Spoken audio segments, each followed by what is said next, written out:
Dans ce studio pour donc permettre aux téléspectateurs, aux auditeurs que vous êtes, vous qui brûlez d'envie de dire un mot par rapport à cette voix que vous avez connue, que vous avez écoutée pendant plus d'une dizaine d'années sur nos antennes et qui nous a quittés.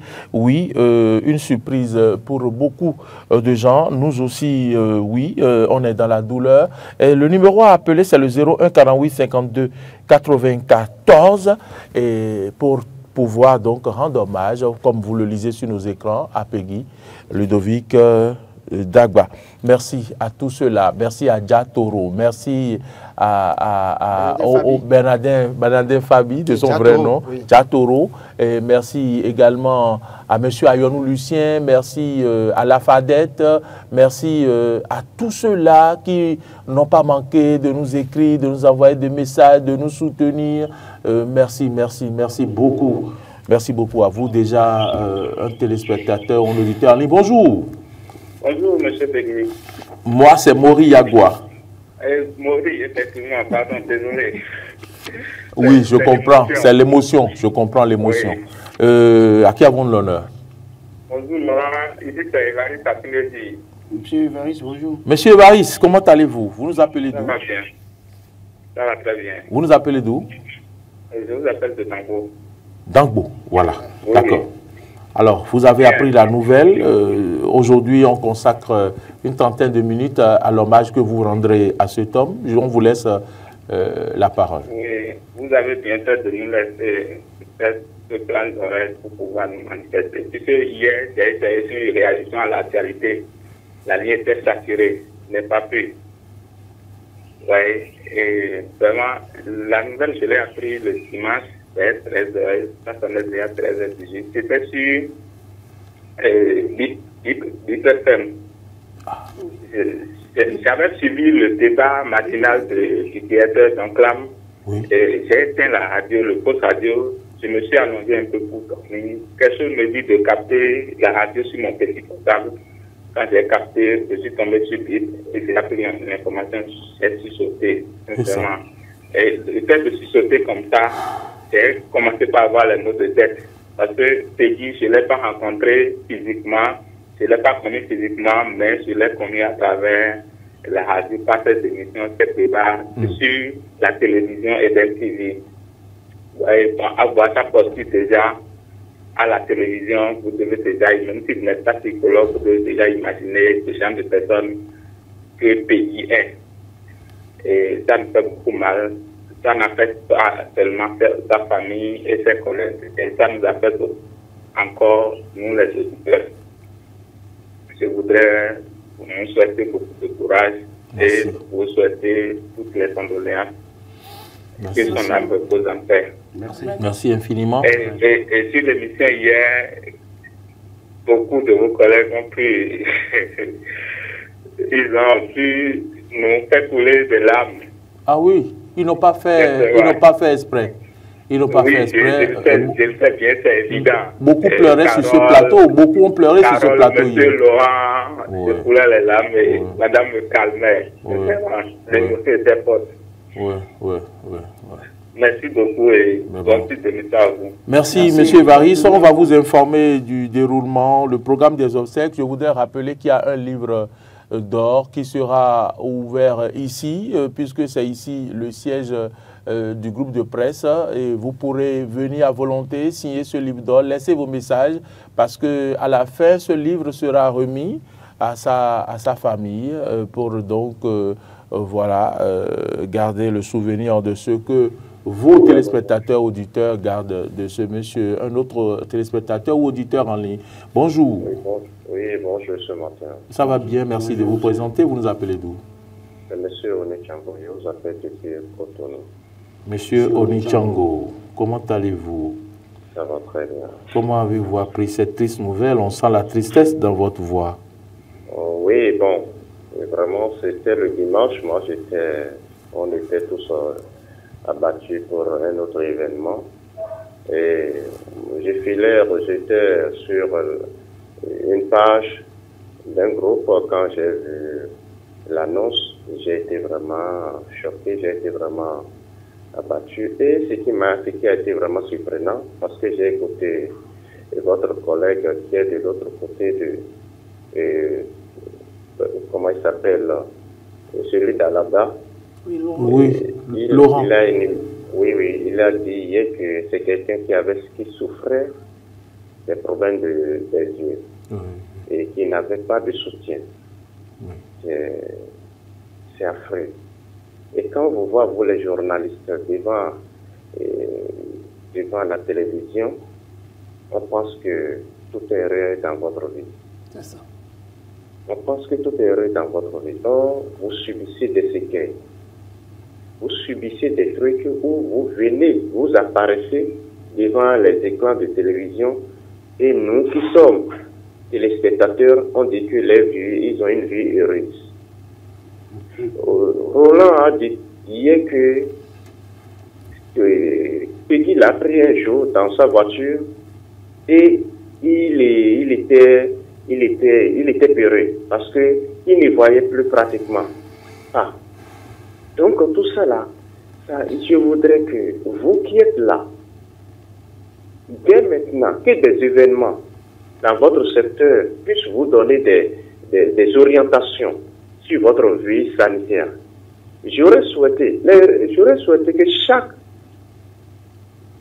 fin du mois ou bien chaque 3 mois, 6 mois, que vous ayez l'opportunité, vos potentiels économiques, que vous preniez ça et allez faire quelques analyses sur votre vie sanitaire. Un bilan général, chaque année, au moins.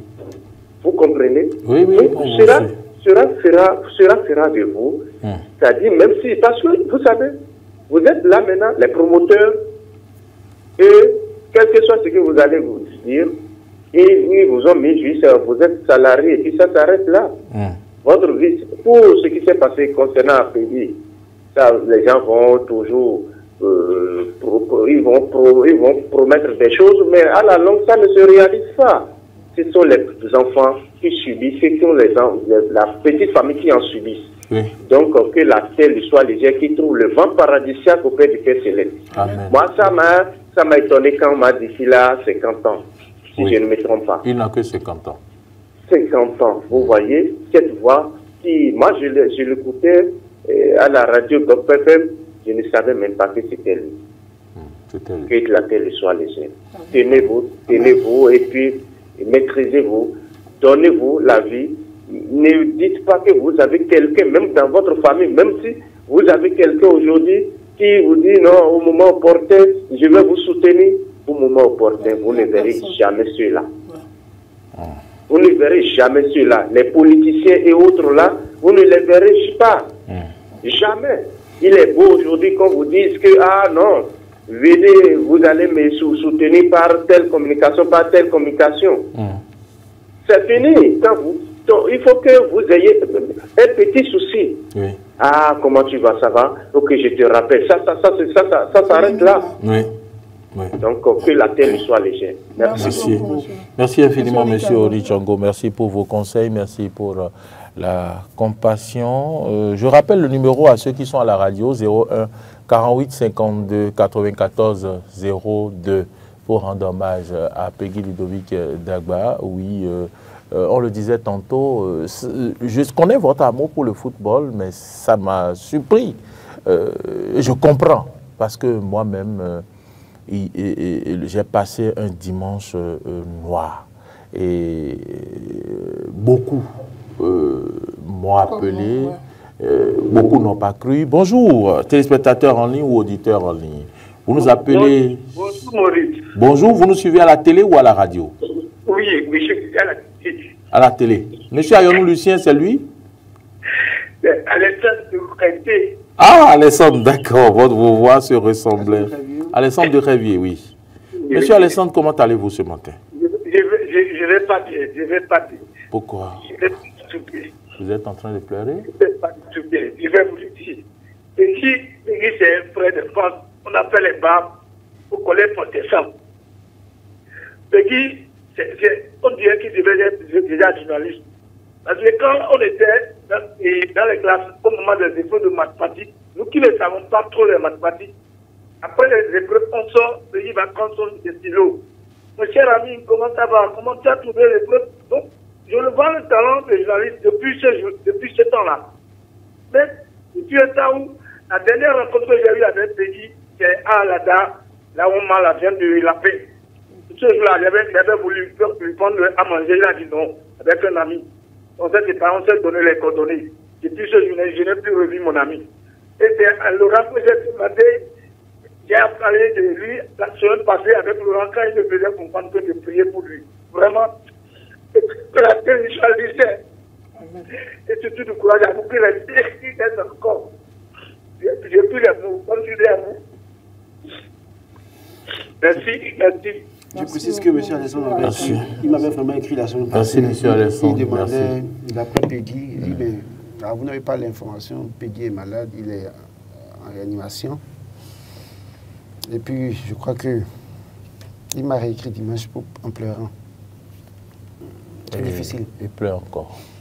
C'est difficile. Il pleure encore. Oui.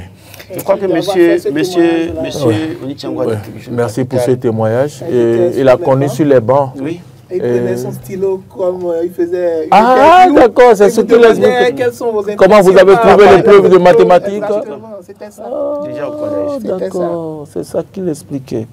Je crois que M. Onitshango a dit quelque chose de très capital tout à l'heure. Peut-être ça nous échappe, nous, pour des médias. C'est de faire chaque fois, tous les 3 mois au moins, un contrôle sanitaire. C'est ça. Comment est-ce que nous nous portons? Parce qu'il y a la pression du boulot, la pression à la maison, la pression dans nos activités autres. Et puis parfois, on ne se contrôle pas. Parfois, on est surpris du matin, un beau matin. Si c'est pas, vous allez voir beaucoup de journalistes, si c'est pas AVC, c'est insuffisance rénale, la dialyse. Alors ça veut dire qu'en réalité, nous avons besoin de faire chaque fois. Moi, la première fois, j'ai eu la chance de faire un bilan. Il y a le téléphone que j'ai entendu sonner. Oui, voilà. Excusez-moi, Laura. Bonjour. Bonjour à vous. Merci de vous présenter. Allô? Oui, bonjour. Merci de vous présenter. Vous êtes déjà en direct. Vous êtes déjà en direct. Ça va, merci. Oui, bonjour. Bonjour. Merci de vous présenter, s'il vous plaît. Il faut diminuer le volume de votre poste téléviseur, sinon vous ne pourrez pas nous suivre correctement. Même si vous fermez votre poste téléviseur, vous allez nous suivre. Toto Alphonse de Caltemès dans la commune d'Aplaroué. Oui, monsieur Alphonse Toto depuis Aplaroué, comment allez-vous là-bas? Ah, ok, d'accord. Ça fait longtemps, comment allez-vous là-bas? Oui. Fermez votre poste téléviseur. Très bien, mon cher. Fermez votre poste téléviseur, sinon vous ne pourrez pas nous suivre. De l'autre côté, je ne suis pas bien.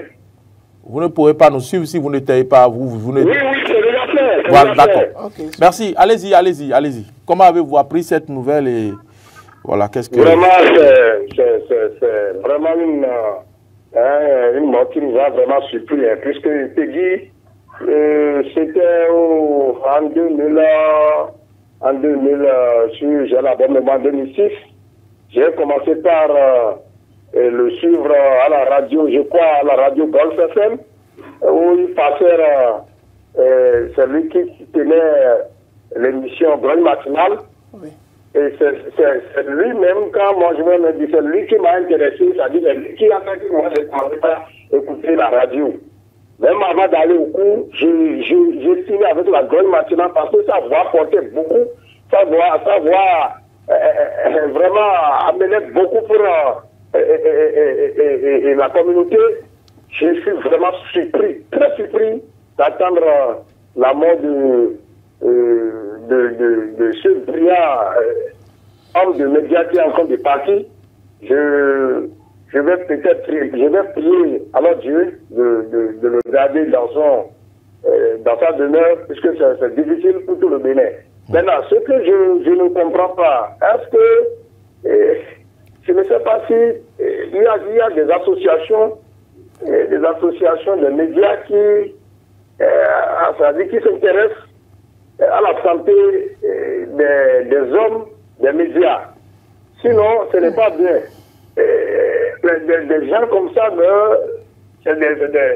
vraiment, c'est difficile, quoi. Je ne sais pas comment faire que donc, simplement, je présente mes condoléances à la famille, et à la télévision, et puis à la radio, et tout, c'est-à-dire présenter peut-être des condoléances à toute la population béninoise. C'était Toto Alphonse de Kassem dans la commune d'Abraoui. Je vous remercie. Merci beaucoup, monsieur Toto Alphonse. Le Péguy a rendu célèbre beaucoup de grogneurs au Bénin. Ah oui? Oui, à travers la grogne matinale, beaucoup de personnes ont été grogneurs et ils ont réalisé leur vie à partir. Une profession. Oui, oui, ils ont réalisé leur vie à partir de cette activité de grogne matinale. Ils sont nombreux là aujourd'hui. S'ils doivent être honnêtes, ils doivent vous rendre un hommage vibrant à Péguy, parce que grâce à lui qui animait la grogne matinale. Et jusqu'aujourd'hui, l'association des grogneurs existe, hein? Oui. Oui. Téléspectateurs ou auditeurs en ligne, bonjour. Oui, bonjour, c'est M. Onichabo qui est revenu. Je viens parce que si je ne vous dis pas ça, c'est la manque de connaissance qui fait que beaucoup tombent à travers des histoires du truc là. Supposons juste, si vous allez à quelque part pour dire, même vous voulez faire la créa, c'est juste 2000 francs pour contrôler vos reins. D'accord. C'est juste 2000 francs. Pour l'irythmie, pour que quelque chose de trucs là, vous allez, parce que vous les journalistes, c'est déplorable que, à la France, ça dit, regardez ce qui se passe sur les réseaux sociaux concernant Bagidi. Oui.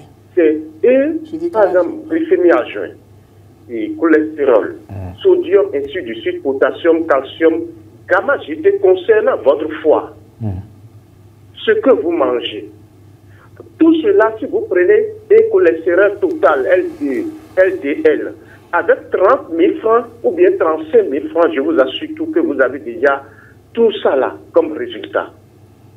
Mais là, c'est la manque de connaissance, je ne sais pas. Information. Voilà, il faut que dans vos formations, qu'on vous inculque cela. Le peuple est faute de connaissances, malheureusement. Voilà. Quand, par exemple, pour contrôler vos nourrins, maintenant, c'est juste 2000 francs. Bon, moi, je ne le savais pas, par exemple. Je pensais que ça coûtait... Voilà. Vous avez appelé ça créa. La créatinine. C'est juste 2000 francs. C'est ça, je dis même. Vous voyez, juste 2000 francs. Et vous allez contrôler vos reins. Vous glycémie à jeun, c'est juste 2000 francs. Oui, ça, oui. Gamma GT pour contrôler votre foie. Votre foie, c'est juste 6000 francs. Maintenant, pour tout ça là, pour faire le bilan général, c'est-à-dire bilan pour les trucs là, si vous disposez de 35 000 voire 40 000 francs, déjà vous avez déjà un résultat. Et comment vous allez vous contrôler? Comment il faut contrôler? Quand j'ai dit à un journaliste la fois dernière, il est parti, son hyrythmie, c'est quoi? C'est élevé, et il s'est retrouvé à 79. Or, la valeur normale, ça s'arrête, c'est de 25 à 70. Oui. Maintenant, on a mis un système où celui en un mois, voire 2 semaines à 3 semaines, il s'est retrouvé combien? À 45. Super. D'accord. Il a quitté 70, j'ai 79 à 45. Vous me suivez très bien? Oui, très bien. Donc tout ça là, il vous faut dans vos formations, il faut qu'on vous inculque. Puisque vos paires que vous portez, vos habits, vos vestes, vos demi-saisons que vous portez, Allah t'a dit, ce n'est pas ces trucs-là qui vont vous sauver dans les hôpitaux. Non. Mais si vous prenez ces sous-là, c'est-à-dire quelqu'un 30 000, vous irez à n'importe quel laboratoire et vous demandez les analyses, on va vous faire ça. Comment ça s'appelle? Votre cœur, votre truc là, vous allez contrôler ça, ce n'est pas coûté. C'est parce on manque de confiance, de connaissance, on nous dit, c'est vraiment coûteux, comment je vais débourser tel montant pour aller faire telle chose que telle chose. Donc je vous prie, s'il vous plaît, ce qui s'est passé avec Péguy, peut-être c'est un souci familial, peut-être c'est un souci professionnel, peut-être c'est un souci, et vraiment on ne saurait le dire. C'est peut-être un problème de santé aussi. Peut-être voilà. Ça aussi. Voilà. Merci beaucoup. Si au départ, petitement, il était informé de ça, il aurait dû prendre les précautions pour qu'on n'en arrive pas là. Merci beaucoup pour vos conseils. Merci infiniment, M. Onichango, pour vos conseils. On en tient grand compte. La dernière fois, je l'ai dit ici, j'étais à l'hôpital, je souffrais de palu, je suis allé faire le prélèvement, j'ai demandé qu'on me fasse le PSA. J'avais dit ça ici. Ça dit que ça vous permet de détecter si vous avez le cancer ou des trucs comme ça. Je crois qu'ils avaient dit 10 000, mais j'ai fait ça. Et parce que, vous savez, il y a des maladies silencieuses. Oui. Ces maladies, elles sont silencieuses, elles ne s'annoncent pas, et puis subitement, elles se déclenchent. Oui. C'est souvent vers le stade terminal. Allô, bonjour. Bonjour. Oui, bonjour. Bonjour, monsieur. Comment allez-vous? Ça va, et vous-même? Ça va. On tient le coup. Comment on vous appelle? D'accord. Ben, c'est monsieur Soulé Zakari. Monsieur Soulé Zakari. Bonjour, monsieur Zakari. Bonjour, Marc. Bonjour, Laurent. Et bonjour, monsieur Moïse. Bonjour, monsieur Soulé. Vous êtes à Paris? Oui, je suis à Paris. Oui. Donc, au fait, je souhaite mes condoléances les plus attristées à la famille de Peggy. Merci. Et aussi à vous, ses collègues. Merci beaucoup. Ce que je voulais tenir à dire là aujourd'hui, c'est que pensons vraiment à nos vies. Pensons vraiment à nos vies. Et c'est-à-dire que quand tu as un travail que tu fais, que tu sais que tu fais 7 heures de travail dans ta journée, le minimum, il faut avoir au moins 3 pauses. Au moins 3 pauses café. Et je ne peux pas dire pause cigarette parce que cigarette aussi c'est pas bon. Au moins 3 pauses café pour ceux qui prennent du café ou 3 pauses boisson de 10 minutes pour 7 heures de travail. C'est très important. À chaque 2 heures de travail, tu vas prendre une pause de 10 minutes pour prendre une boisson fraîche ou du café pour te déstresser. C'est important. Merci beaucoup. C'est ce que j'avais à apporter. Merci beaucoup. Merci beaucoup. On va acheter des cafetiers alors, et mettre dans nos couloirs. C'est vrai, c'est vrai en plus. Il y a une maman que moi j'ai rencontrée tout récemment qui m'a donné une boîte de café et qui me dit, mais mon fils prend régulièrement. Merci infiniment à M. Soulé Zakari depuis Paris. Oui. Je disais, il y a quelques jours, quelques semaines, il y a une maman qui m'a... Vous mettez ça à disposition? Mettez ça à disposition de la rédaction. La machine. Je pensais que c'est la machine, elle ne vous a pas donné la machine. Pas un café avec machine. Le chose de vous mettre du café dedans, c'est bon. Avec quoi on va faire aujourd'hui? C'est du café bien raffiné. Et qui me dit, mais prends régulièrement du café, ça permet de déstresser. Je crois que... D'accord. On va recevoir le dernier auditeur ou téléspectateur. Bonjour. Ouais, bonjour, Maurice. Oui, merci de vous présenter. Roadmaster. Ah, Roadmaster, Rodrigue Mérenton, mon formateur. Rodrigue Mérenton, c'est mon formateur à Radio Univers. Oui, je sais. En 2001. J'ai un bar avec Kassato. Tout à fait, tout à fait. Il est le promoteur. Monsieur Rodrigue Mérenton, mon formateur, bonjour. Bonjour, Maurice Agua. Merci pour l'honneur.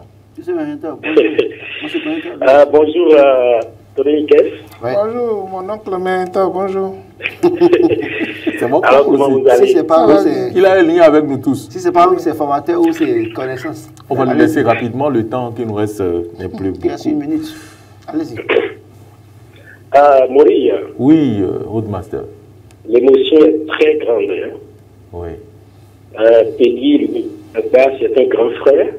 Oui. C'est un aîné. Je l'ai côtoyé un tout petit peu au moment où je faisais mon entrée à Radio Univers. Ah, voilà. La radio universitaire du campus. Oui, voilà. On se demandait bien s'il y a quelqu'un qui a fait avec lui.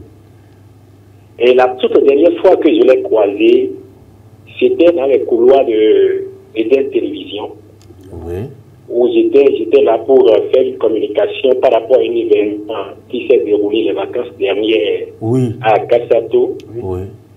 J'ai croisé le grand frère, on s'est salué, mais vraiment, je l'avais méconnu.